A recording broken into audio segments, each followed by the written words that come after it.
Este programa es producido por la Maestría en Finanzas y Derecho Corporativo y los programas en Derecho Corporativo de ESAN. LegalCast. Conversaciones sobre las últimas noticias y normas del derecho tributario, corporativo, digital, administrativo y laboral, con destacados expertos del sector en el Perú. Buen día, los saluda Ernesto Cárdenas y les doy la bienvenida a un nuevo episodio de LegalCast. El día de hoy hablaremos sobre el trabajo remoto y tenemos como invitado a Saúl Flores, abogado especialista en relaciones laborales y con amplia experiencia en temas empresariales, quien actualmente es profesor de ESAN. Muchas gracias, Saúl, por estar con nosotros. Hola Ernesto, ¿cómo estás? ¿Qué tal? Muchísimas gracias por la invitación a ti como a ESAN. Creo que es un tema muy relevante y que seguramente va a meritar una reflexión muy útil para todos aquellos que siguen y escuchen este podcast. Perfecto. Creo yo que antes de hablar del trabajo remoto en sí mismo, debemos recordar que ya existía una figura similar en nuestra ley laboral, que es la del teletrabajo, pero en los hechos había sido muy poco usada. De acuerdo a la información del Ministerio de Trabajo que he podido revisar, habían apenas 2.200 teletrabajadores en febrero de este año, es decir, un mes antes de la pandemia. Esta cifra se ha multiplicado por 100. Hay 220.000 trabajadores realizando trabajo remoto actualmente. Saúl, ¿por qué crees que esta figura del teletrabajo, que en principio podía implicar menores costos, como de recursos, de traslado, de espacio en oficinas, fue al final del día tan poco empleada por los empresarios? Mira, Ernesto, es muy interesante lo que señalas y en realidad esos números creo que son reveladores y lo que nos revelan es que el contexto actual ha empujado de una manera, creo yo, rápida y veloz la implementación del trabajo remoto, ¿no? De hecho, hace poco yo leía una referencia y que me parecía útil e importante y alguien hacía notar que los teletrabajadores actuales son teletrabajadores que han surgido como producto de la urgencia, ¿no? Y no tanto como producto de una planificación un poco más detallada. Si yo Han sido tuviera empujados a ello, ¿no? Sí, sin duda, han sido empujados y creo yo que era la única forma en la que esto se pueda viabilizar en un contexto como el que estamos atravesando desde hace ya varios meses y que probablemente es casi un hecho que va a tardar todavía en resolverse. Pero respondiendo un poco a tu pregunta, si yo tuviera que identificar tres elementos claves para entender un poco por qué es que esta figura en el pasado no fue tan utilizada o no llegó a ser relevante para las organizaciones, yo creo que podría referirme puntualmente a tres. El primer elemento creo que tiene que ver con esta idea tradicional en donde se piensa, y que equivocadamente desde mi punto de vista en muchos casos, que al colaborador se le paga por estar presente en una oficina, ¿no? Es un poco esta idea tradicional que tiene que ver con la famosa puesta a disposición de tu fuerza de trabajo, ¿no? Que es un concepto incluso teórico del derecho laboral desde sus orígenes, pero que evidentemente con el paso de los años va perdiendo consistencia en la literalidad y va a tener que irse adecuando. Y eso creo yo que tiene que ver un poco con lo que está pasando ahora, ¿no? Claro. De hecho, ahora nos estamos dando cuenta que no necesariamente te tengo que pagar porque estés presente en un lugar en el cual yo te pueda ver, que es un poco lo que funcionaba antes. El segundo punto para responder a esta pregunta que planteas, Ernesto, creo yo que tiene que ver con la falta de confianza de muchos empleadores. También creo yo que en la referencia tradicional al tema siempre existe el temor del empleador a que sus empleados un poco que le saquen la vuelta al tema, ¿no? Claro, yo entiendo que estás en tu casa, pero de repente no estás trabajando. Entonces, existe ese temor, existe esa desconfianza, y creo yo que eso ha sido también uno de los motivos por los cuales esta herramienta del teletrabajo, el trabajo remoto, probablemente en el pasado no haya sido del todo utilizada. De acuerdo.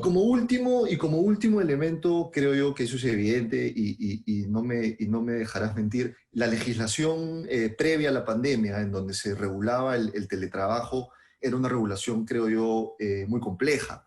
Era una regulación que aportaba muy poca facilidad al empleador y probablemente también a los trabajadores y sin duda exigía ciertas formalidades que no coinciden en absoluto con la propia flexibilidad que otorga una herramienta como esta y una una implementación del trabajo como esta, ¿no? Coincido con lo que dices y creo que ahí en este último punto los abogados tenemos la culpa, ¿no? Hay que hacer un mea culpa de la regulación que existía del teletrabajo, un excesivo formalismo, seguramente al exigir pues, que haya un acuerdo escrito, a que haya una presentación ante el Ministerio de Trabajo, que se tengan que asumir costos adicionales como el internet, la luz, el mobiliario, y también la poca claridad, ¿no? En la regulación en materia de seguridad y salud del trabajo, donde podríamos estar hablando de accidentes laborales en cada uno de los domicilios de los trabajadores, ¿no? Eso no contribuyó sin duda, ¿no?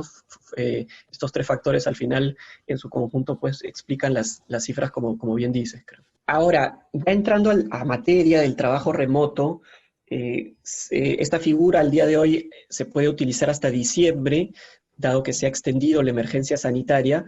El gobierno también en su momento, aunque con otros voceros, habló de la posibilidad de que esta modalidad se extienda hasta julio del 2021. Con este nuevo contexto, ya viendo la perspectiva de a mediano plazo, pasada la urgencia inicial de la pandemia, ¿cuáles crees tú que son los principales retos que desde la compañía se deben afrontar para cumplir los objetivos en esta nueva forma de trabajar, trabajando de manera remota? Mira, yo considero que los retos son muchos, ¿sí? Los retos son muchos y va a ser un trabajo, digamos, arduo e intenso que van a tener las organizaciones para poder adecuar la manera en la que han estado acostumbradas a trabajar, ¿no?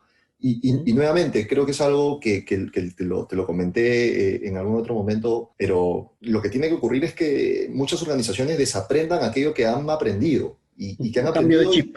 Un cambio de chip, tal cual, ¿no? Van a tener que desaprender aquello que han aprendido y la gran dificultad va a ser que tienen que desaprender aquello que les ha funcionado en el pasado, con lo cual va a ser aún más difícil el proceso de cambio. Si tuviéramos que enumerar alguna de los retos, deberíamos empezar por reflexionar sobre la nueva forma en la que la subordinación va a estar aplicada, ¿no? Este poder de dirigir, de fiscalizar y de sancionar el trabajo que como sabemos, digamos, son características innatas de un vínculo laboral, van a terminar convirtiéndose en conceptos pues, que tienen que ir cambiando con la coyuntura, ¿no?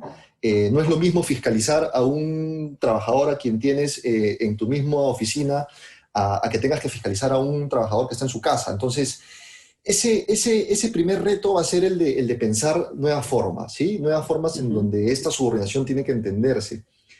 Adicionalmente, también creo yo que las compañías y las organizaciones van a tener que pensar cómo poder desarrollar a sus colaboradores en este nuevo contexto, en un contexto además que no van a estar presentes y en donde muchas de las herramientas y de las palancas que las organizaciones desarrollan con sus colaboradores tienen un gran componente de presencial, es decir, se realizan en las oficinas, se realizan con la gente presente y claro, ahora en esta nueva realidad lo que va a ocurrir es que tengan que romper un poco los esquemas y los moldes tradicionales y buscar formas en donde trabajen el desarrollo de estas personas, tanto en sus perfiles como en sus habilidades, capacidades, en un contexto como el que estamos, ¿no? Y sin duda es un gran reto, y no creo que sea algo muy sencillo, pero es muy necesario que se vaya esto diseñando y pensando. Hay que innovar, ¿no? Hay que crear nuevas formas de relacionamiento con los trabajadores. Sin duda, sin duda. Y eso está muy ligado también, Ernesto, a esta generación de nuevas metas, por ejemplo, ¿no? De nuevas metas, de nuevas estrategias comerciales, de nuevos planes de producción, seguramente para las empresas, para las grandes industrias. Digamos, todo lo que ha venido funcionando en este contexto va a tener que ser adecuado. No pensemos repetir las fórmulas que ya teníamos y que nos resultaron el año pasado, por poner un espacio de tiempo limitado, a lo que ocurre ahora, ¿no? Imagínate también un tema relevante, el clima laboral, ¿no? ¿Cómo una organización ahora va a gestionar el clima laboral, va a medir el clima laboral cuando tiene de repente a todos sus trabajadores en sus casas? Claro. Teniendo ¿Cómo lo además motivas, no? ¿Cómo lo motivas? ¿Cómo generas engagement? ¿Cómo generas dedicación? ¿Cómo generas que la gente esté comprometida con su trabajo? También son sin duda gestiones nuevas que van a tener que realizarse. Eh, Adicionalmente a ello, y vinculado también a las metas de las que hablábamos, está también el tema de una evaluación de desempeño, por ejemplo, ¿no? ¿Cómo es que tú vas a medir el desempeño de una persona durante este año, durante el próximo año? Eso también debería cambiar, ¿no? Porque definitivamente los objetivos que una persona tenía en un año, por decirlo de alguna manera, regular o normal, no es el mismo objetivos o no es el mismo año en términos de desempeño que el que estás enfrentando ahora, ¿no?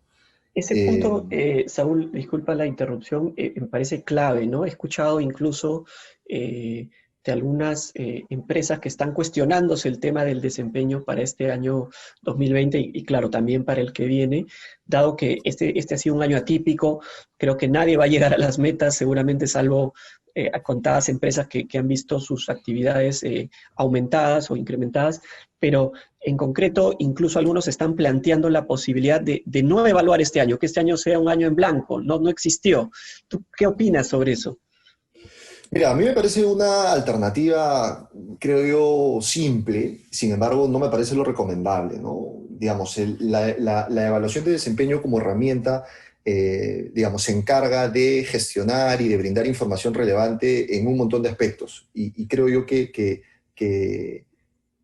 digamos, prescindir de esta información y de esta herramienta no es lo recomendable desde mi punto de vista. Yo creo que hay forma y manera en la que esta evaluación de desempeño pueda de alguna manera reencauzarse a los términos Ujú. en los que va el año y seguramente brindar información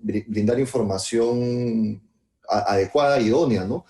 Porque además, Ernesto, fíjate que probablemente en este año hay mucha gente que ha generado o ha dado un esfuerzo adicional, ¿no? Y Sí, cierto. ha generado de repente una milla extra en donde la compañía necesitaba de esa milla extra y hay mucha gente que lo ha dado. Entonces, una evaluación de desempeño creo yo que va a ser necesaria. Nadie está diciendo que la evaluación de desempeño necesariamente tenga como resultado final el pago de algún incentivo económico, ¿no? Yo creo que lo importante de la evaluación de desempeño en términos de este año va a ser un poco la información que se tenga, el feedback que la gente pueda recibir y el reconocimiento de la manera en que la organización considere para aquellas personas que demostraron un compromiso en un contexto tan complejo como el que nos toca vivir ahora, ¿no? Sí, creo que es importante eso. Creo que la información termina siendo muy relevante, pero también, y ahí, digamos, habría que analizarlo o tomarlo con pinzas, ¿no? Porque es cierto que la expectativa del trabajador es, evalúame, pongo una buena calificación para tener un bono, ¿no? O un incremento salarial. Entonces, hay que también tener en cuenta la expectativa del colaborador para efectos de no generar, digamos, un problema, un potencial conflicto y creo que coincido plenamente con que la evaluación no puede ser la misma, ¿no? Hay que tenerla, pero de repente modificarla. Ahora, Saúl, un punto álgido es el de la gestión del tiempo de trabajo, ¿no? Algo que genera conflicto entre empleadores y colaboradores. Por un lado, por ejemplo, desde el punto de vista del colaborador, tenemos gente cansada, estresada, abrumada, afirmando que están trabajando mucho más que antes, ¿no? Sin descanso, fines de semana, madrugadas, etcétera. Sin contar obviamente con las responsabilidades adicionales que se tienen por la familia, el colegio virtual, etcétera, ¿no? Pero por el otro también, desde el punto de vista válido, creo yo, las empresas dicen yo no te voy a reconocer un pago adicional, más aún en este contexto de crisis económica, por trabajo que no estoy seguro si estás haciendo o no, ¿no? Un poco lo que tú mencionabas al inicio de la conversación, ¿no? Desconfianza o este presencialismo que todavía está como un paradigma y como el chip interno que tenemos dentro de las organizaciones, ¿no? Entonces, en ese contexto, ¿cómo podemos buscar un equilibrio para las dos partes, ¿no? Por un lado, evitar el excesivo trabajo y por el otro también mantener un equilibrio financiero para este año que ha sido tan duro y para el próximo también donde las expectativas son mejores, pero no del todo alentadoras al 100%. Sí, este tema, creo yo, Ernesto, que es un tema trascendental, ¿no? Trascendental, como tú bien decías, para ambos participantes de la relación laboral, tanto para las empresas como para los trabajadores. Y como bien acabas tú de señalar, yo creo que para que esto funcione requiere el compromiso de ambos lados, ¿no? No es Ujú, claro. un tema que se vaya a ejecutar de manera acertada y de forma unilateral. Yo creo que tiene y necesita la colaboración y el compromiso de ambas partes, ¿no? Definitivamente, como lo mencionabas, Ernesto, yo creo que el trabajo remoto, y creo que estarás de acuerdo conmigo en este punto, ¿no? El trabajo remoto no elimina los horarios. Ujú. Definitivamente el trabajo remoto, eh, digamos, debería ser una proyección del trabajo que hacías en la oficina en tu casa.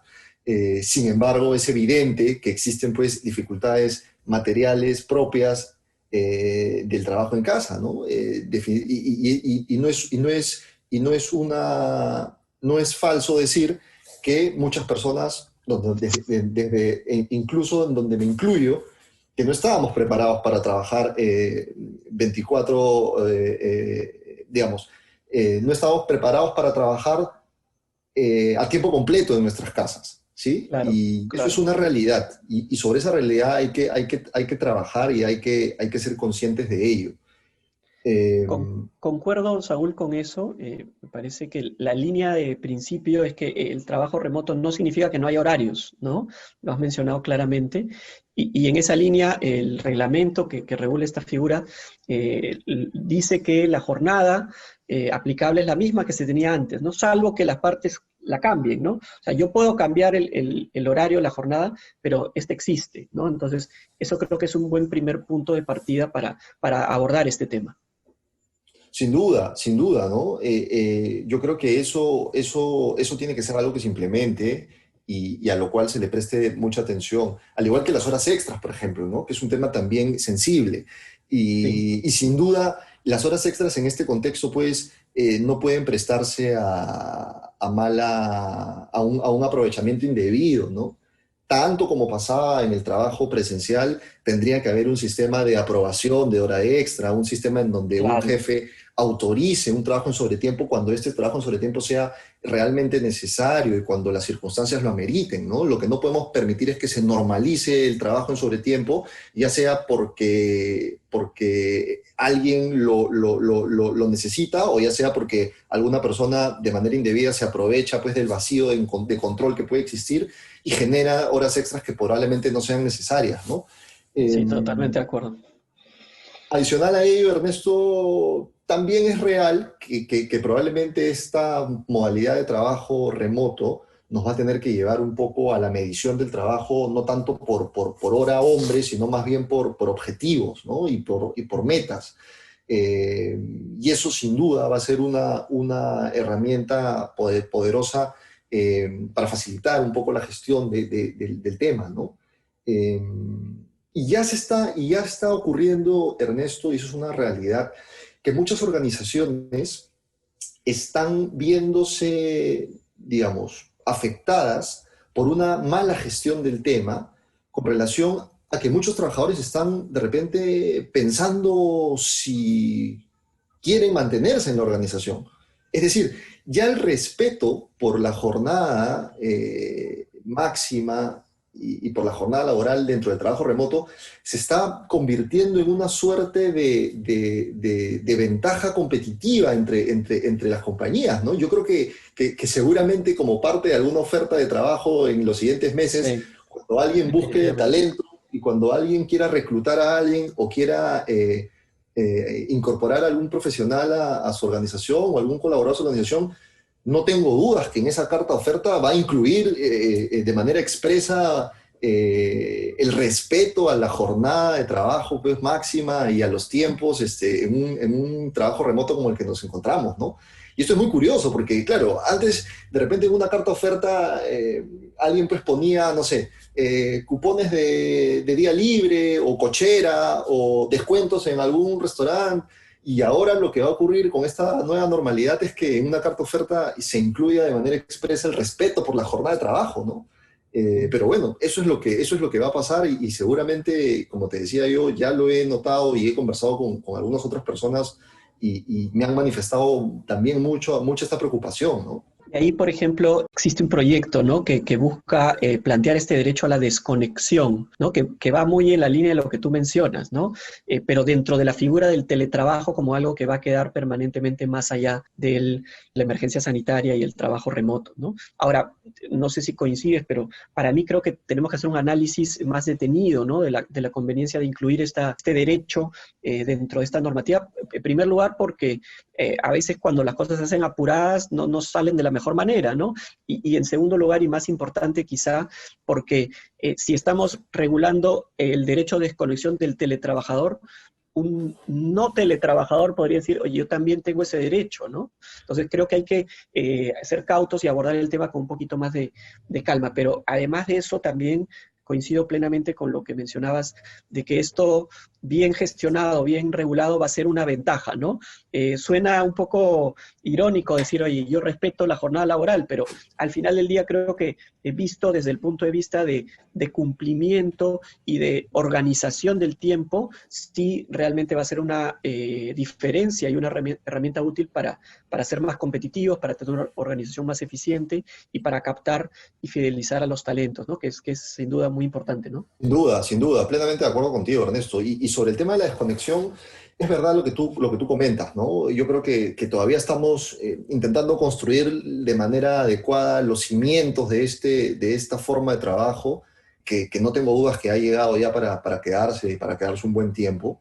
Y sí creo, como tú señalabas, que incorporar pues este derecho a la desconexión sin haber hecho una evaluación previa y un análisis, digamos, a detalle y tan solo pues replicar algo que escuchamos que pasa en otros continentes o que tienen algún sonido pues simpático, ¿no? Porque dices derecho a la desconexión, suena importante, pero a ver, yo que considero que debemos ir paso a paso, ¿no? No estamos en posición para ir a la vanguardia en el tema todavía, sino más bien creo yo que hay que asegurarnos que lo básico funcione y que las estructuras y que los cimientos de este concepto estén lo correctamente implementados como para Así que es. en el futuro el concepto y la herramienta y esta nueva forma de trabajo sea útil, ¿no? Sea útil para todos los involucrados. Sí, hay que caminar antes de empezar a correr, ¿no? Como se Así dice. es. Y en este nuevo contexto del trabajo remoto también nos ha agarrado en un momento en que determinadas organizaciones, muchas empresas, estaban cambiando justamente sus metodologías de trabajo hacia formas más ágiles de organizarse, ¿no? ¿Cómo crees que esto va a impactar al tema del cambio, teniendo en cuenta las dificultades que presenta y los retos que hemos hablado sobre el trabajo remoto? Sí, eso es una realidad, ¿no? Es una realidad que incluso venía desarrollándose ya en el mundo desde hace algún tiempo. Y en el Perú, desde ya hace unos años, algunas organizaciones ya cada vez vienen implementando con mayor frecuencia y decisión estas nuevas formas de organizar el trabajo, ¿no? En virtud a metodologías ágiles que lo que buscan es mejorar el trabajo en equipo, priorizar la colaboración, la transparencia, ¿no? Poner en el centro una innovación continua y una corrección de los procesos y de las decisiones de manera constante, ¿no? Con la finalidad pues, de generar un producto final o un servicio agregando el mayor valor posible al negocio.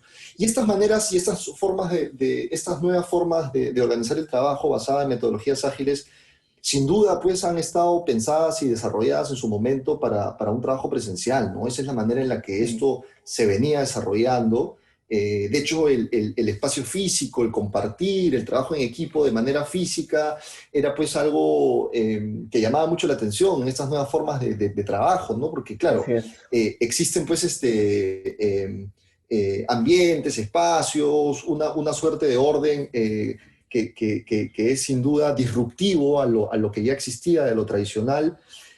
Pero yo creo, Ernesto, digamos, el trabajo remoto no debería ser un limitante para que esto continúe, ¿no? Yo creo que es una oportunidad para incluso encontrarle una mayor utilidad y Ujú. además podríamos llegar a repotenciar lo que la metodología, estas nuevas metodologías de trabajo que ya se tenían, ¿no?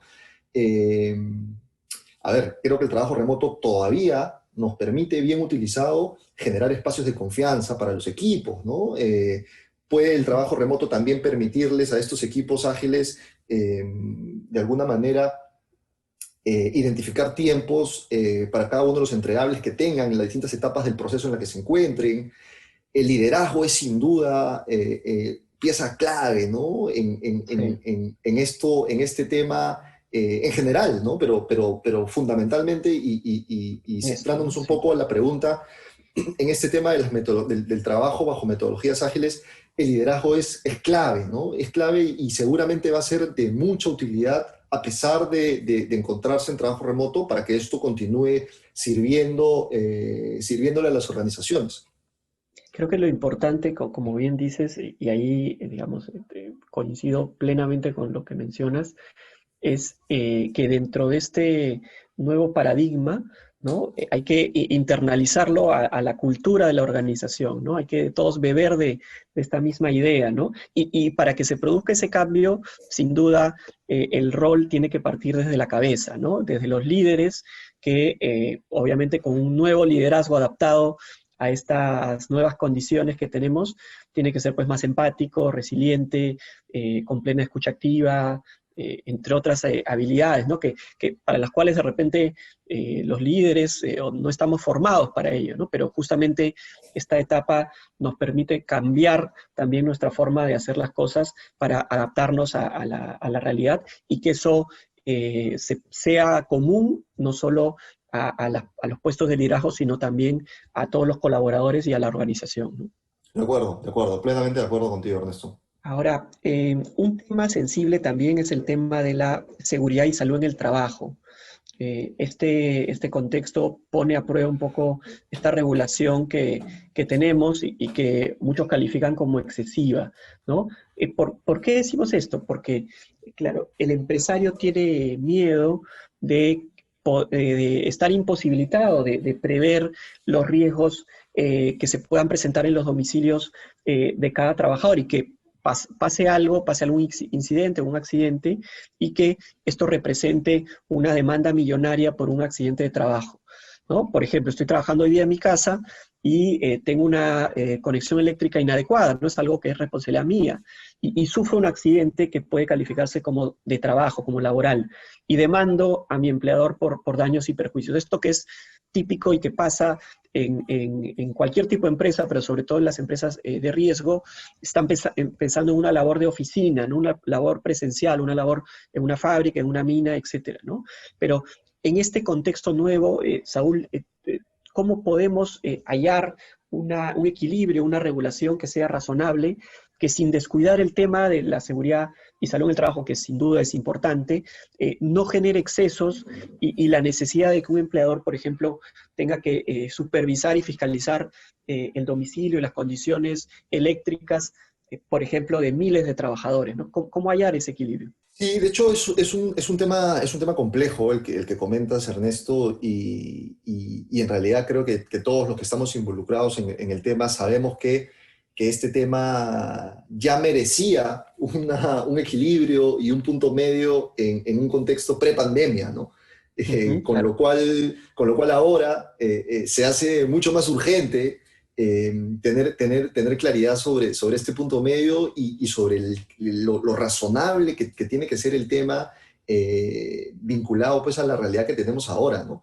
En los términos en los cuales se ha ido gestionando y sobre todo fiscalizando los temas de seguridad y salud en el trabajo en la etapa prepandemia, son, creo yo, y no sé si compartes mi opinión, pero son imposibles de replicar en el contexto en el que tenemos ahora, ¿no? No imagino una organización, pues, generando protocolos o lineamientos que tenga que fiscalizar a detalle para que, no sé, pues su colaborador en trabajo remoto se desplace desde el ambiente en donde almuerza en su casa al ambiente en el cual trabaja. O sea, yo creo que tenemos que cambiar absolutamente el chip en la manera en la que estamos pensando la seguridad y salud en el trabajo para un trabajo remoto, ¿no?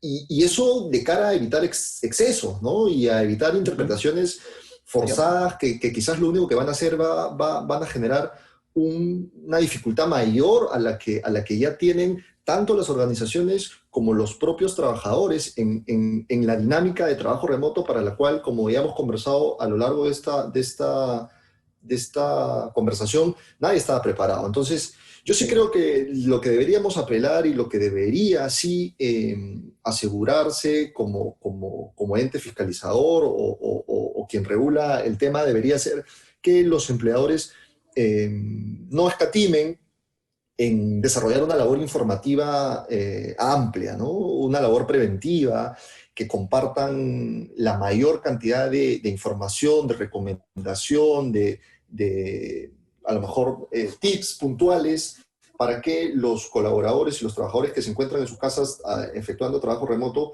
sepan y sean conscientes de lo que tienen que hacer, ¿no? Y como en otros temas en donde hemos conversado a lo largo de las distintas preguntas que hemos abordado, aquí también va a haber mucho de ambas partes, ¿no? Va a haber mucho de que ambas partes sean conscientes del tema y que el empleador ponga su mayor esfuerzo en brindar recomendaciones y brindar información que al trabajador le puedan servir, y sin duda que el trabajador utilice, aproveche y que le sirva de guía esta información para poder tener un tema adecuado en términos de seguridad y salud en la efectiva prestación del trabajo remoto de sus domicilios, ¿no?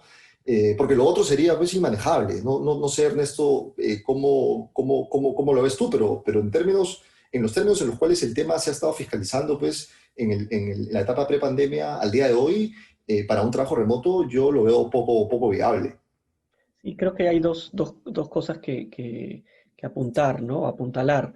Una de ellas es la información, la capacitación, todo el tema informativo que has mencionado, y destaco también el tema de evitar excesos, ¿no? Creo que hay que poner las cosas en contexto, porque no es lo mismo, digamos, vigilar la seguridad y salud dentro de una oficina que en el domicilio del trabajador, ¿no? Y finalmente, simplemente para dejarlo anotado, el tema de los riesgos psicosociales, la salud mental, que también en este contexto de trabajo remoto está dando mucho que hablar, ¿no? Bueno, podríamos seguir conversando de varios temas, Saúl, pero creo que tus aportes han sido muy interesantes. Muchas gracias, Saúl, por tu participación. Creo que los comentarios han sido muy útiles y sirven para reflexionar sobre este tema que es tan actual y tan importante.